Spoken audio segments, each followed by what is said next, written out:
Your little candle shop isn't going to save you, Olivia. My father's voice boomed across the mahogany conference table, making the crystal water glasses tremble. While you've been playing shopkeeper, Marcus has been learning to run a real business. Our business.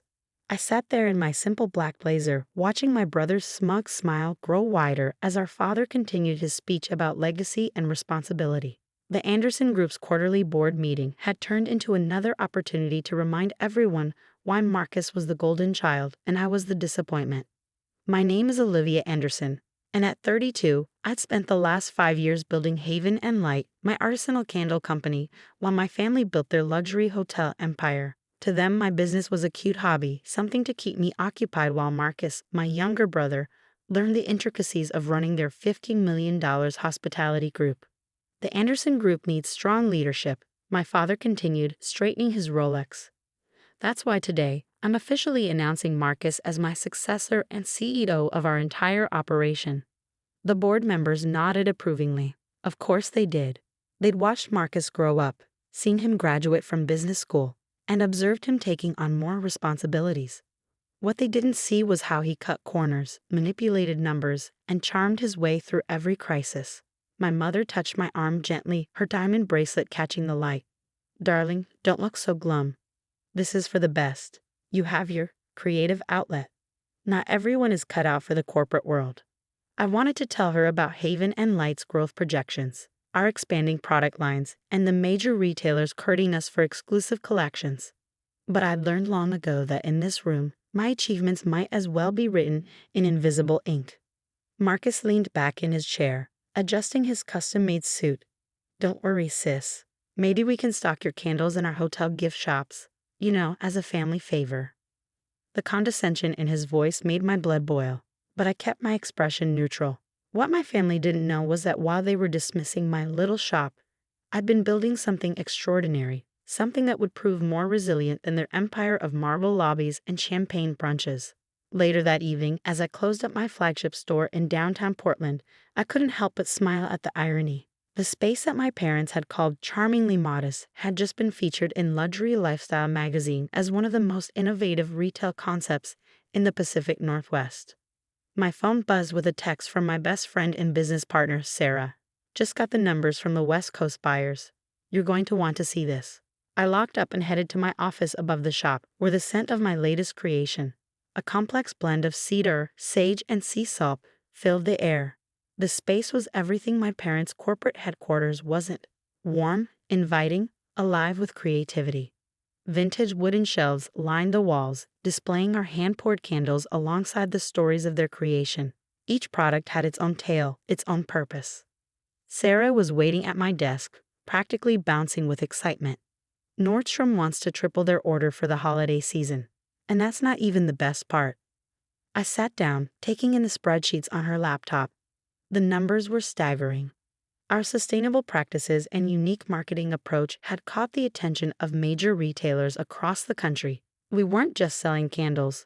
We were selling an experience, a moment of peace in a chaotic world. We're projecting 8-figure revenue by next quarter, Sarah said, her eyes shining. Olivia, do you know what this means? I did. It meant that while my family was focused on their traditional luxury market, we tapped into something bigger. The growing demand for authentic, sustainable luxury. Our customers didn't just buy our products. They bought our story, our values, our vision. My phone buzzed again. Marcus, Dad wants to know if you're coming to the family dinner tonight. He's announcing some big expansion plans. I thought about declining, but curiosity got the better of me. 2 hours later, I found myself sitting at my parents' massive dining table, picking at my mother's chef's latest creation while Marcus held court. The Anderson Group is expanding to Asia, he announced grandly.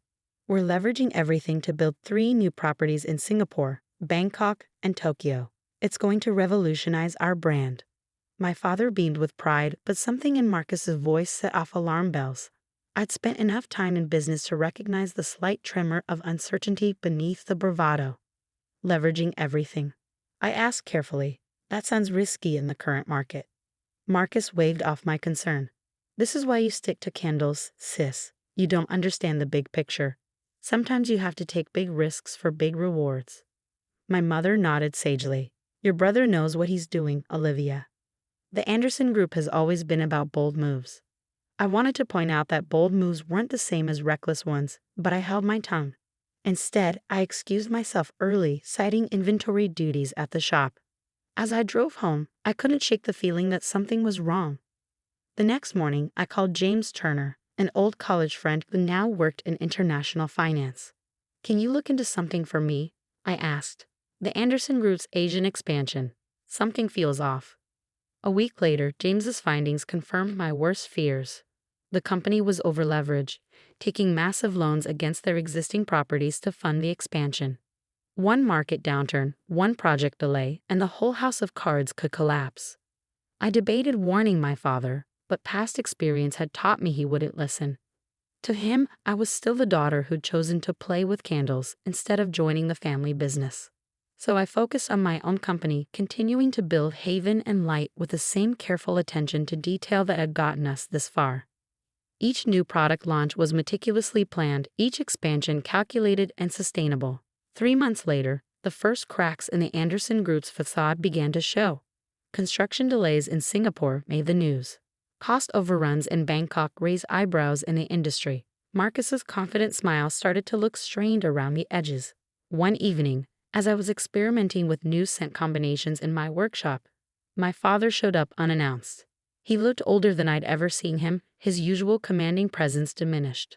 "The banks are getting nervous," he said without preamble. "They're talking about calling in some loans."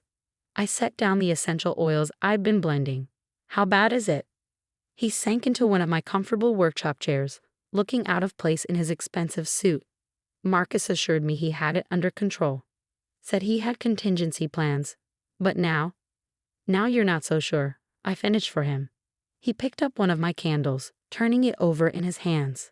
The label read Resilience, a blend I created during my first year in business, when everyone had told me I was making a mistake. "I never understood this," he said softly. "Why you chose this over what we built. The Anderson Group was supposed to be your legacy too." I took the candle from him, running my fingers over the hand-printed label. "Dad, I didn't reject our legacy. I just chose to build something of my own, something that reflected my values." He looked around my workshop, really seeing it for the first time. "How?" He hesitated. "How is your business doing? Really?" I pulled out my laptop and showed him our numbers.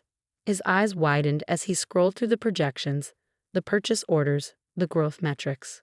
He trailed off, shaking his head. "What you never expected from your daughter who wastes time with candles." I couldn't keep the edge out of my voice. He had the grace to look ashamed. As he rushed out to deal with Marcus's latest crisis, I turned back to my workbench. The scent of success, it turned out, was subtler than my family had ever imagined. But this was just the beginning. The next morning, I arrived at Haven and Light earlier than usual, needing the quiet hours before opening to center myself.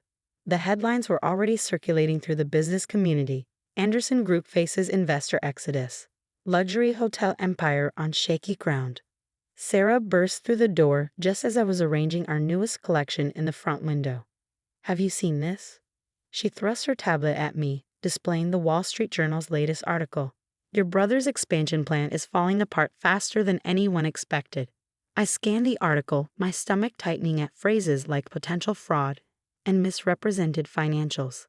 The Bangkok investors weren't just pulling out, they were considering legal action. "There's more," Sarah said, scrolling down. "The Singapore property's construction has been halted due to permit irregularities." "And Tokyo," she shook her head. "The land they were planning to build on might have environmental issues that Marcus overlooked during assessment." My phone had been buzzing all morning with messages from family members. Aunt Patricia wanted to know if I'd spoken to Marcus. Uncle James was concerned about the family's reputation. My mother had left 3 voicemails, each more desperate than the last. I ignored them all, focusing instead on our morning staff meeting. While my family's empire teetered, I had 20 employees counting on me to lead. We had our own expansion plans to discuss, contracts to review, and a new holiday collection to finalize. "The Nordstrom buyer will be here at 2, I reminded my team. "Let's make sure everything is perfect." As my staff dispersed to their tasks, Sarah lingered behind. "Are you really not going to get involved in the Anderson Group situation?" I picked up one of our best-selling candles. Clarity, a blend of lavender, mint, and sea air that I created during my first year of independence. They made their choice years ago, Sarah. They chose Marcus's flash over substance. They're reaping what they sowed. The meeting with the Nordstrom buyer went brilliantly. Our holiday collection, inspired by vintage family gatherings but reimagined for modern sensibilities, struck exactly the right note. As we were wrapping up, my father appeared in the shop doorway, looking as disheveled as I'd ever seen him. Olivia, we need to talk. I excused myself from the buyer and led my father upstairs to my office. He paced the room, taking in the warm lighting, the carefully curated mood boards, the wall of customer testimonials. The banks are calling in their loans, he said finally. Marcus, he wasn't just aggressive with the expansion. He was reckless. He falsified reports, inflated projections, borrowed against assets we didn't fully own. I sat down at my desk, letting the familiar scent of our signature blend. Homecoming, calm my racing thoughts. How bad is it? We could lose everything, he admitted, his voice breaking, not just the new properties. All of it, the entire Anderson Group. Part of me wanted to say I told you so, but the defeat in his eyes stopped me. Instead, I asked, where's Marcus? Nobody knows. He's not answering his phone. His wife says he left last night and hasn't come home. Of course. Marcus had always been good at disappearing when things got tough, leaving others to clean up his messes. I'd watched him do it throughout our childhood, but this time the stakes were catastrophically higher. What do you need from me? I asked, though I already knew. Your help, he said simply. You've built something here that works, something real. The board is meeting tomorrow morning. They want answers, solutions. I need you there. I looked around my office at the empire I built while they weren't watching. Every candle, every scent, every carefully crafted story represented hours of work, meticulous attention to detail, and a dedication to sustainable growth over quick profits. I'll be there, I said finally, but not for Marcus. For you and for the employees who depend on the Anderson Group for their livelihoods. That night, I stayed late at the shop, reviewing the Anderson Group's financials that my father had shared. The more I dug, the worse it looked. Marcus hadn't just been aggressive. He'd been playing a dangerous game of financial chess with other people's pieces. Around midnight, my mother showed up, still elegant despite the obvious strain. I brought you dinner, she said, setting down a container from my favorite Thai place. I remember you used to work late a lot when you first started here. I looked up, surprised. It was the first time she ever acknowledged those early days when I'd worked 18-hour shifts, learning every aspect of my business from the ground up. Thanks, Mom. She wandered around my office, stopping at the wall of press clippings I'd accumulated. Her fingers traced the Forbes article that had named Haven and Light one of the fastest-growing sustainable luxury brands in the country. I never read any of these, she admitted. I was so convinced you were just hiding here, running from real responsibility. She turned to face me, her eyes wet. I was wrong, wasn't I? I stood up and walked over to her, pointing to a photo of our first store opening. See that candle in the window? That was our first bestseller. Redemption. A blend of storm-washed woods, fresh rain, and new growth. I created it the day after you and Dad told me I was making the biggest mistake of my life. She flinched at the memory, and now look at you. While we were so focused on Marcus's big plans, you were building something beautiful. The next morning, I arrived at the Anderson Group's headquarters early. The board members were already gathering, their faces grim. My father sat at the head of the table, looking years older than he had just days ago. Marcus's chair was conspicuously empty. As the meeting began, the full scope of the disaster became clear. The Asian expansion had been built on a foundation of lies. Marcus had not only falsified projections, but had also hidden mounting debts and operational issues at our existing properties. The brand is toxic right now, one board member stated bluntly. No one will lend to us. Our stock is in freefall. We need a miracle. I listened quietly, taking notes and analyzing options. Finally, I cleared my throat. I may have a solution. All eyes turned to me, some curious, some skeptical, some desperate for any hope. Haven and Light has strong relationships with several ethical investment groups, I began. Groups that value sustainable business practices and transparent operations. They might be interested in a restructured Anderson Group, one that aligns with modern values while maintaining its luxury appeal. I laid out my proposal, a complete overhaul of the company's approach, focusing on sustainable luxury, authentic experiences, and responsible growth. The very principles they'd mocked when I tried to introduce them years ago. It would mean scaling back the expansion. I continued, focusing on quality over quantity, rebuilding trust with both investors and customers. It won't be quick, and it won't be easy, but it's possible. And these investors, my father asked, they'd work with us, even with our current situation? They'll work with me, I corrected gently. They know Haven and Light's track record. They trust our approach. The boardroom erupted in discussion. Some members resisted the change. Others saw it as their only viable option. Finally, my father raised his hand for silence. I think we need to seriously consider Olivia's proposal. She's proven herself more capable than. He paused, glancing at Marcus's empty chair, and some of us realized. As the meeting adjourned, my father turned to me. I'd like to see it, he said. Your whole operation. Help me understand what we've been too blind to see. I stood up, offering him my hand. Come on, Dad. I'll show you how a real empire is built. The transformation of the Anderson Group began at dawn the next day. I arrived at headquarters to find my father already there, surrounded by stacks of documents and financial reports. Dark circles under his eyes suggested he'd been there all night. Marcus finally called, he said without looking up. From somewhere in the Bahamas. Says he's taking some time to process things. I wasn't surprised. My brother had always believed in the fake-it-till-you-make-it philosophy. Now that the faking had been exposed, he'd run away rather than face the consequences. The investors are coming at 10, I reminded him gently. We need to be prepared. The ethical investment group I contacted, Summit Partners, had agreed to an emergency meeting. They were intrigued by the possibility of transforming a traditional luxury hotel chain into a sustainable hospitality leader. Sarah met me in the conference room, armed with Haven and Light's success metrics and transformation strategy. Are you sure about this? She asked quietly. Saving the family business wasn't exactly in our 5-year plan. Before I could answer, the Summit Partners team arrived. Leading them was Victoria Chen, a sharp-eyed woman known for turning troubled companies into industry innovators. Ms. Anderson, she said, shaking my hand. I must admit, when you first called about the Anderson Group, I was skeptical. But your track record with Haven and Light is impressive. For the next 3 hours, we laid out our vision, not just financial restructuring, but a complete reimagining of what luxury hospitality could be. Sustainable practices, authentic local connections, and transparent operations would replace the old model of excess and exclusivity. The market is changing, I explained, pulling up Haven and Light's customer analysis. Modern luxury consumers want more than just high thread counts and champagne brunches. They want to feel good about where they spend their money. Victoria studied our projections carefully. You're proposing to decrease the number of properties but increase per location revenue through enhanced experiences and sustainable practices. Exactly, I nodded. Quality over quantity, the same principle that built Haven and Light. My father, who had been uncharacteristically quiet, spoke up.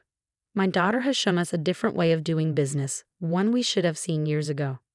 Victoria's team huddled together, discussing in low voices.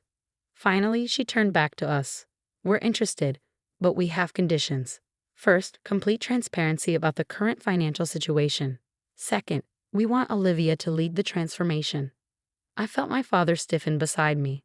Despite everything, the idea of officially handing control to his rebellious daughter was clearly difficult. Dad, I said softly, this isn't about taking over. It's about saving what you built. Let me help. He looked at me for a long moment, then nodded. She's in charge, he told Victoria. Whatever it takes. The next few weeks were a blur of activity. During the day, I worked with the transition team at Anderson Group, implementing new systems and reviewing every aspect of operations. At night, I returned to Haven and Light, ensuring my own company didn't suffer during this crucial time. The changes at Anderson Group were dramatic. We closed the failing properties and reinvested in our strongest locations. Each hotel was redesigned to emphasize local culture and sustainable luxury. Staff members were retrained in our new service philosophy. One evening, as I was reviewing renovation plans in my father's old office, my mother appeared with dinner. You're working too hard, she said, setting down the containers. Just like your father used to. I looked up, surprised by the comparison. Someone has to clean up Marcus's mess. She sat down, smoothing her designer dress. I always thought Marcus had your father's business sense. But watching you these past weeks, you have his real strength, the ability to build something lasting. I learned that from my candle shop, I said with a small smile. Every product had to be perfect, every customer interaction meaningful. No cutting corners. She picked up one of the new hotel brochures I've been designing. The cover showed a stunning eco-luxury suite, all natural materials and breathtaking views. This is beautiful, Olivia, so different from what we used to do, but better. That's the point, Mom. Luxury doesn't have to mean waste. Success doesn't have to come at the expense of ethics. Just then, my phone buzzed. Another text from Marcus, his first contact since disappearing to the Bahamas. Heard you're dismantling everything I built. Hope you're happy playing savior. I showed the message to my mother, watching her face fall. He still doesn't understand, does he? No, I replied, he never will. Marcus wanted the glory of success without the work of building it properly. The transformation wasn't without challenges. Some longtime employees resisted the changes. Certain board members questioned our new direction. But as the first quarter under new management came to a close, the results spoke for themselves. Bookings at our redesigned properties were up 40%.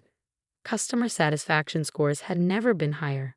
Even our harshest critics had to admit that the new Anderson Group was becoming something special. One morning, I arrived at headquarters to find my father in the lobby, studying our new living wall installation, a vertical garden that helped purify the air naturally. Remember when you first suggested something like this? He asked. 5 years ago? I did remember. It was one of my last attempts to introduce sustainable practices before leaving to start Haven and Light. Marcus had called it hippie nonsense. Things changed, Dad. He turned to face me, his expression serious. You've done more than save the company, Olivia. You've given it a future. A real one. Before I could respond, Victoria Chen walked in, looking pleased. The numbers are in, she announced. The Anderson Group's transformation is being hailed as a model for sustainable luxury. Several other hotel chains are asking about our consulting services. My father beamed with pride, not his old pride in flash and appearance, but a deeper satisfaction in seeing something worthwhile being built. Later that day, as I sat in what was now my office, Sarah brought in a special delivery, a prototype of our newest Haven and Light collection, inspired by the Anderson Group's transformation. Phoenix Rising, she read from the label, a blend of rare woods, morning sunlight, and new growth. Limited edition. I picked up one of the candles, admiring how the sustainable packaging caught the light. We'd come so far from our first small batches in my apartment kitchen. My phone buzzed again. Another message from Marcus, longer this time. Dad says you're some kind of corporate savior now. Funny how you couldn't handle real business 5 years ago, but now you're supposedly fixing mine. Don't expect a thank you. I showed the message to Sarah, who rolled her eyes. He still doesn't get it, does he? This was never about fixing his mistakes. It was about building something better. No, I agreed. He doesn't get it. But that's okay. We're not doing this for him. As the sun set over the city, I walked through our flagship Haven and Light store, now expanded to include a showcase of the new Anderson Group aesthetic. The spaces complemented each other perfectly, both built on authenticity, quality, and genuine value. My father had asked me earlier when I would consider the transformation complete. The truth was, it would never be complete. Real success isn't a destination. It's a journey of constant improvement and adaptation. But standing there, surrounded by the fruits of my labor, both the little candle shop that had grown into an industry leader and the family business I'd helped save, I felt a deep sense of satisfaction. Sometimes the sweetest victory isn't in proving others wrong, but in showing them a better way forward. And sometimes the smallest lights cast the longest shadows. 1 year after taking control of the Anderson Group, I stood in the grand ballroom of our flagship hotel, watching as industry leaders and media gathered for a special announcement.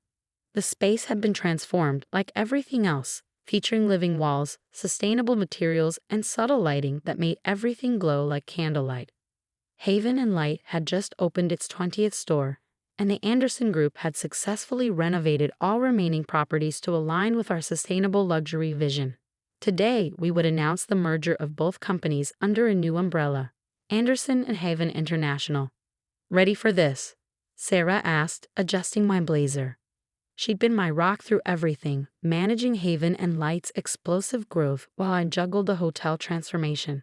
As ready as I'll ever be, I replied, touching the small vial of essential oils in my pocket, my own personal courage blend. My father approached, looking more relaxed than I'd seen him in years. The press is waiting. And he hesitated. Marcus is here. I hadn't seen my brother since his disappearance to the Bahamas. He'd eventually returned when his money ran out, but he had kept his distance, watching from afar as I rebuilt what he'd nearly destroyed. Sure enough, there he was at the back of the room, looking uncomfortable in a suit that no longer fit quite right. Our eyes met briefly before he looked away. Victoria Chen from Summit Partners took the podium first, outlining the financial success of our transformation. The Anderson Group's revenues had not only recovered but exceeded all projections. Haven and Light had tripled its market presence. Together, we created a new model for sustainable luxury that was revolutionizing both industries. When it was my turn to speak, I felt surprisingly calm. A year ago, many people thought luxury and sustainability couldn't coexist. That success had to come at the expense of ethics. Today, we've proven them wrong. Anderson and Haven International represents more than just a merger of two companies. It represents a new way forward. The announcement was met with enthusiastic applause. As photographers snapped pictures, I noticed my mother wiping tears from her eyes. Even Marcus looked thoughtful. After the formal presentation, during the reception, Marcus approached me hesitantly. "Nice speech," he said, trying to sound casual. "Dad says you've done amazing things here." I studied my brother's face, seeing past the bravado to the uncertainty beneath. "It wasn't about doing amazing things, Marcus. It was about doing things right." He shifted uncomfortably. "I've been thinking.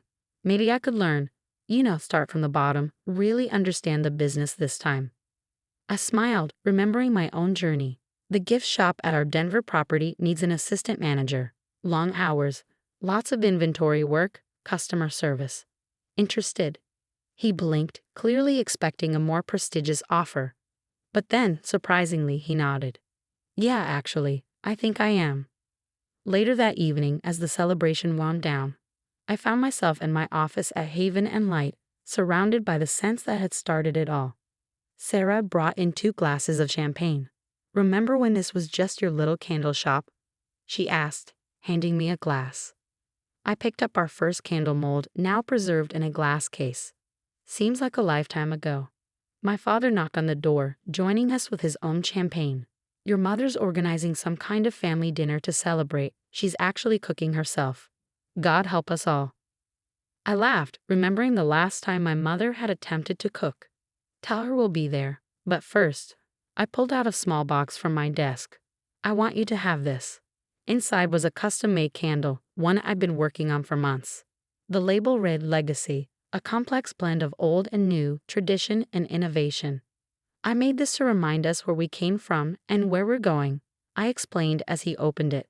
"See the base notes? They're the same ones Mom used to love in her favorite perfume." His hands trembled slightly as he held the candle. "You remember that?" "I remember everything, Dad. The good and the bad. It all led us here." The next morning, I arrived early at the Anderson and Haven International headquarters, a renovated historic building that perfectly balanced preservation with innovation. The lobby featured a wall of photographs telling our story. Haven and Light's first store opening, the Anderson Group's transformation, and now our unified future. My team was already gathering for our first official merge operations meeting. Among them was Marcus, dressed for his first day of training in Denver. He said quietly as he passed my desk, "I finally get it. What you built here, it's not just about business. It's about legacy, a real one." I nodded, appreciating how much it must have cost his pride to admit that. "There's always room for growth, Marcus. That's what I learned in my little shop." The meeting was productive, filled with ideas for expanding our sustainable luxury model globally. But this time, the expansion would be careful, considered, built on solid foundations rather than quick profits. That evening, at my mother's celebration dinner, I watched my family interact with new lives. Marcus, humbled but perhaps finally growing up. My mother, who now proudly displayed Haven and Light candles throughout her house. My father, who had learned that true strength sometimes comes in unexpected packages. I have something to show you, my father said after dinner, leading me to his study. He opened his safe and pulled out a worn leather journal. This was your mother's business diary. I found it while cleaning out the old office. I took it carefully, recognizing my mom's handwriting. On the last page, dated just months before she passed away, was an entry about me. Olivia helped me with inventory today. She has a gift for seeing what others miss, for building beauty from simple things. I hope someday she'll understand that this makes her not less, but more. She knew, my father said softly. Even then, she knew what we couldn't see. I hugged the journal to my chest, feeling the pieces of my journey click into place. The little candle shop that everyone had dismissed had become the heart of something extraordinary. Not because it was big or flashy, but because it was built with integrity, patience, and love. Sarah texted me later, just got the latest numbers. Both divisions are exceeding Q4 projections. Your little shop isn't so little anymore. I smiled, remembering all the doubts, the dismissals, the condescension. Success, I'd learned, doesn't always look like what others expect. Sometimes it smells like hand-poured candles and feels like proving everyone wrong by doing everything right. The next morning, I walked through our flagship store before opening. Each candle told a story, of persistence, of growth, of transformation. But perhaps the most important story was the one that couldn't be seen. The story of a daughter who refused to let others define her worth. Anderson and Haven International would continue to grow, but we would grow right. Each step forward would be measured, each decision weighed against our values. The empire I'd built from a little candle shop would light the way, ready to start another day. Sarah asked, joining me at the door. I looked out at the morning sun hitting our storefront, then back at the empire we'd built, not just of business, but of vindication, of proof that success comes in many forms. Always ready, I replied, unlocking the door to whatever came next. Because sometimes the smallest lights cast the longest shadows, and sometimes the sweetest success is the kind that proves everyone wrong by being exactly right.